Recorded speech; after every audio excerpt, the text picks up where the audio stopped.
رشتوں سے پریشان بچے اور بچیوں کے لیے خاص وظیفہ۔ آج کا وظیفہ ان حضرات کے لیے بہت خاص ہے جو اس وجہ سے دن رات پریشان ہیں، ان کی شادی نہیں ہو رہی، ان کے لیے کوئی اچھا رشتہ نہیں آ رہا۔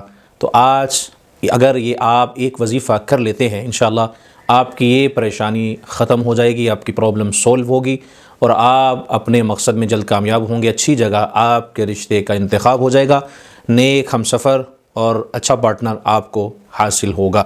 اس ویڈیو کو آپ آخر تک دیکھیں تاکہ یہ وظیفہ کرنے کا مکمل طریقہ آپ کو سمجھنے میں اور اس کو کرنے میں آسانی ہو اور آپ اپنا مقصد بہت جلد حاصل کر سکیں۔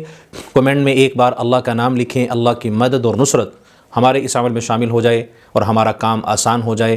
ہمارے چینل کو آپ سبسکرائب ضرور کیجئے تاکہ مزید ویڈیوز بھی آپ تک پہنچتی رہیں۔ شرکیہ حرکات، تعویذ گنڈوں سے اور غیر شرعی طریقوں سے اپنے آپ کو بچائیں۔ آئیں قرآن اور حدیث کی روشنی سے آپ اپنے مسائل کا حل پائیں۔ الحمدللہ وکفی وسلام علی عبادہ الذین اصطفی، اما بعد۔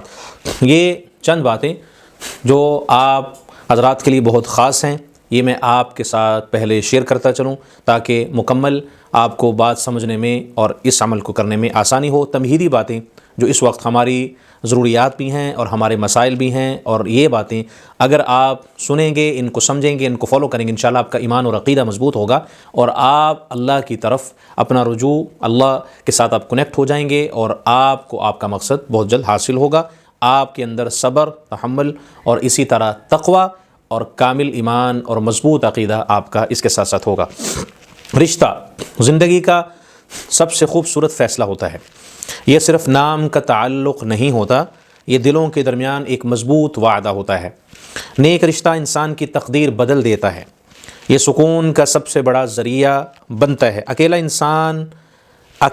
انسان کمزور اپنے آپ کو محسوس کرتا ہے، یہ سکون کا سب سے بڑا ذریعہ ہے، لیکن اچھا ساتھی ہمت بڑھاتا ہے۔ اکیلا انسان اپنے آپ کو کمزور، تنہا محسوس کرتا ہے اور دن بدن وہ ڈپریشن کا شکار ہوتا چلا جاتا ہے، پریشانیوں میں مبتلا ہوتا چلا جاتا ہے۔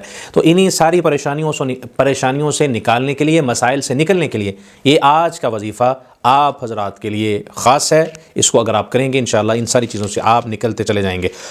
رشتہ محبت سے شروع ہوتا ہے، اعتماد سے مضبوط ہوتا ہے اور صبر سے قائم رہتا ہے، احترام سے خوبصورت بنتا ہے۔ اللہ جسے چاہے بہترین جوڑا دیتا ہے۔ نیک رشتہ زندگی کو آسان بناتا ہے، یہ پریشانیوں کو کم کرتا ہے اور خوشیوں کو بڑھاتا ہے۔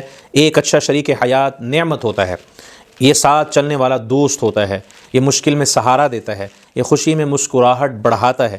رشتہ صرف دنیا کے لیے نہیں ہوتا، یہ آخرت کی کامیابی کا بھی ذریعہ ہوتا ہے۔ یاد رکھیں، یہ آخرت کی کامیابی کا ذریعہ ہونے کے ساتھ ساتھ نیک نیت رشتہ مضبوط رہتا ہے، اللہ کی رضا سے برکت آتی ہے، دعا رشتے کو آسان بناتی ہے، صبر کامیابی تک لے جاتا ہے، رشتہ عزت کا نام ہے، رشتہ محبت کا نام ہے اور نیک رشتہ اللہ کی رحمت ہے۔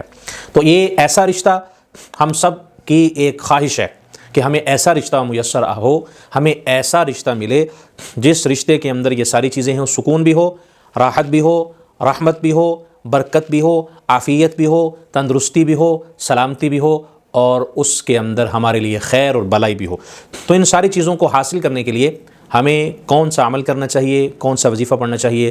آج میں آپ کے ساتھ وہ وظیفہ شیئر کرنے جا رہا ہوں۔ ایک بات آپ یہاں پر بنیادی طور پر سمجھ لیں اور سیکھ لیں، دنیا کا کوئی بھی کام ہے، اگر آپ یہ چاہتے ہیں کہ ہمارا کام آسان ہو تو ہمیں وہ وظائف کرنے چاہیے، وہ اعمال کرنے چاہیے، وہ دعائیں کرنی چاہیے جن دعاؤں کا تعلق احادیث مبارکہ سے ہے، انبیاء علیہم الصلوۃ والسلام کی زندگی سے ہے، صحابہ کرام سے ہے، اللہ والوں سے ہے۔ پیارے آقا صلی اللہ علیہ وسلم نے ہمیں بہت ساری دعائیں ایسی سکھلائی ہیں، ایسے مواقع جب آ جائیں، جب بندہ تنہا ہو، بندہ اکیلا ہو اور اس کے راستے جو ہے وہ بند ہو جائیں، اس کے لیے مشکلات کھڑی ہو جائیں، تو پھر یہاں پر ہمیں اسلام، دین، شریعت اور قرآن اور حدیث یہاں پر ہماری رہنمائی کرتا ہے، ہمیں گائیڈ کرتا ہے اور ہمیں یہ سکھاتا ہے کہ ہم نے اپنے توکل، اپنے ایمان، یقین اور عقیدے کو مضبوط رکھنا ہے اور اللہ سے مانگتے رہنا ہے اور اللہ سے ہی حاصل کرنا ہے، اللہ سے ہی لینا ہے۔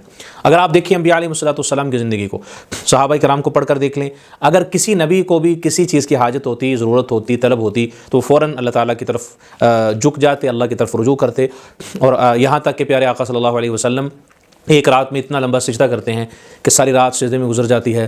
ام المومنین سیدہ عائشہ صدیقہ رضی اللہ تعالیٰ عنہ نے آپ علیہ الصلوۃ والسلام کے پاؤں کو ہاتھ لگایا، ہلایا، کہیں آپ دنیا سے پردہ تو نہیں فرما گیا، آپ کا وصال تو نہیں ہو گیا؟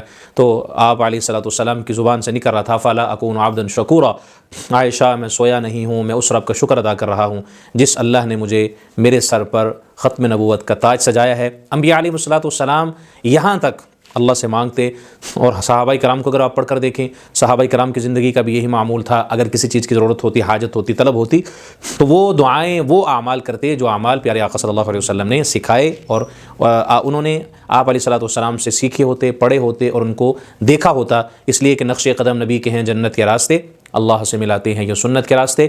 تو آئیے ہم بھی وہی وظیفہ کریں گے جو وظیفہ انبیاء علیہ الصلوۃ والسلام نے کیا، صحابہ کرام نے کیا، ان کی ضروریات پوری ہوئیں اور ان کے لیے آسانی کے اسباب پیدا ہوئے۔ یہ وظیفہ، یہ عمل قرآن کریم کا عمل ہے، حسبنا اللہ ونعم الوکیل نعم المولا ونعم النصیر۔ ایک تسبیح روزانہ کریں، 100 بار پڑھ کر آپ اپنا مسئلہ اللہ کے سامنے رکھیں، ہو سکے کوشش کر کے 2 رکعت صلاۃ الحاجت کی نیت سے رات سوتے وقت پڑھیں، پڑھ کر یہ وظیفہ کر کے آپ اللہ سے مانگ کر سوئیں، روزانہ مانگیں، مانگتے رہیں اور اللہ کے سامنے التجا کرتے رہیں، اللہ کے سامنے آپ جستجو اور اپنی طلب، اپنی ضرورت کو رکھتے رہیں، مانگتے رہیں۔ انشاءاللہ بہت جلد آپ کے لیے اچھے رشتے کا انتخاب ہو جائے گا، اچھا ہم سفر، نیک پارٹنر آپ کو حاصل ہو جائے گا۔